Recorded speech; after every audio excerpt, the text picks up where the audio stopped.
8 राज्यों में भारतीय जनता पार्टी ने प्रदेश अध्यक्ष तो चुन लिया, लेकिन अब बारी है राष्ट्रीय अध्यक्ष के चुनाव की। आखिरकार जेपी नड्डा की जगह कौन लेगा, कौन होगा वो राष्ट्रीय अध्यक्ष, इसको लेकर लगातार पार्टी में मंथन जारी है।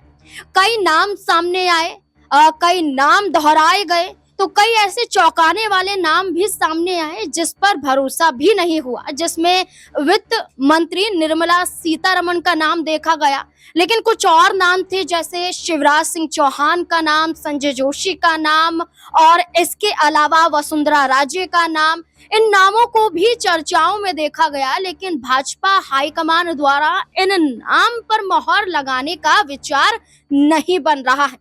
यानी कि सबसे बड़ी नाराजगी देखने को मिली आरएसएस और बीजेपी के बीच में। आरएसएस जिस नाम को आगे कर रही है, भारतीय जनता पार्टी के शीर्ष नेतृत्व द्वारा उस नाम को फाइनल नहीं किया जा रहा है। भाजपा जिस नाम को आगे कर रही है, आरएसएस द्वारा उस पर नहीं मोहर लगाई जा रही है। लेकिन अब एक बड़ा नाम सामने आया है और ये बड़ा नाम हरियाणा से है। हरियाणा की राजनीति में और हरियाणा की सत्ता में और हरियाणा में मुख्यमंत्री कुर्सी पर काबिज रह चुके मनोहर लाल खट्टर के नाम की चर्चा हो रही है। माना जा रहा है कि मनोहर लाल खट्टर राष्ट्रीय अध्यक्ष भाजपा के बन सकते हैं और ऐसे में ये संकेत कहीं सूत्रों के हवाले से नहीं, बल्कि पार्टी के अंदर की खबर है और पार्टी के द्वारा ही इस बात की सूचना दी गई है बिना नाम बताए हुए। देखिए, एक बड़ी खबर है जिस पर नजर डाल लेते हैं, जहां मनोहर लाल खट्टर का नाम दोहराया जा रहा है। देखिए, बीजेपी पदाधिकारी के अनुसार केंद्रीय आवास और शहरी मामले और ऊर्जा मंत्री मनोहर लाल खट्टर का राष्ट्रीय अध्यक्ष बनना लगभग तय माना जा रहा है। यहाँ जो बीजेपी पदाधिकारी हैं, उनका कहना है कि 90% खट्टर ही बन रहे हैं। वे पीएम मोदी के भी भरोसेमंद हैं और संघ भी उनके नाम पर सहमत नजर आ रही है। इस बात को लेकर खुलकर पदाधिकारी द्वारा कहा गया है कि खट्टर को 90% माना जा रहा है कि वो राष्ट्रीय अध्यक्ष बन सकते हैं। देखिए, 71 साल के हरियाणा के पूर्व मुख्यमंत्री मनोहर लाल खट्टर अभी राज्य की करनाल लोकसभा सीट का प्रतिनिधित्व कर रहे हैं। हरियाणा के रोहतक में जन्मे खट्टर पंजाबी बिरादरी से आते हैं। 2014 में हरियाणा के सीएम बनने से पहले बीजेपी के संगठन का भी काम उन्होंने संभाला है।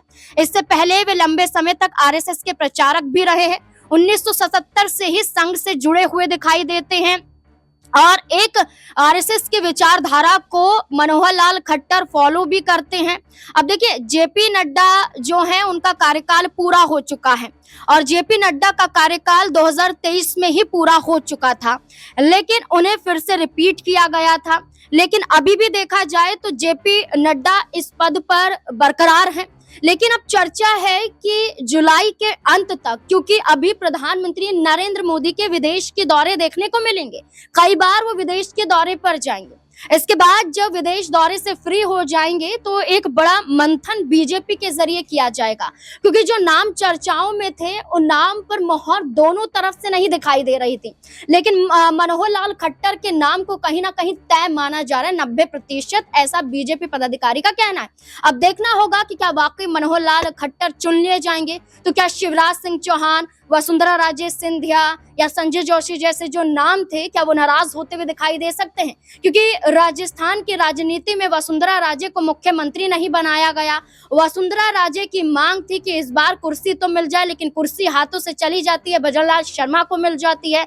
लेकिन अब पार्टी में राष्ट्रीय अध्यक्ष के तौर पर बड़ी जिम्मेदारी संभालने के लिए आरएसएस द्वारा उनके नाम को भी आगे किया गया था, लेकिन भाजपा वसुंधरा राजे को नहीं चुन रही थी, क्योंकि एक बड़ी चुनौती वसुंधरा राजे मोदी शाह के लिए बन सकती थी।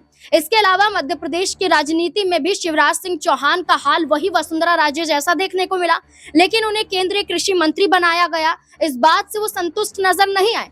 लेकिन इस बड़े पद की मांग के साथ साथ अब देखना होगा कि मनोहर लाल खट्टर को लेकर जहां 90% दावा किया जा रहा है और भाजपा के अंदर की बात है, तो क्या ऐसे में अगर मनोहर लाल खट्टर को राष्ट्रीय अध्यक्ष के तौर पर चुन लिया जाता है तो क्या बड़ी नाराजगी बीजेपी के अंदर देखने को मिलेगी? क्या लगता है आपको? अपनी राय कमेंट सेक्शन में जरूर दें। धन्यवाद।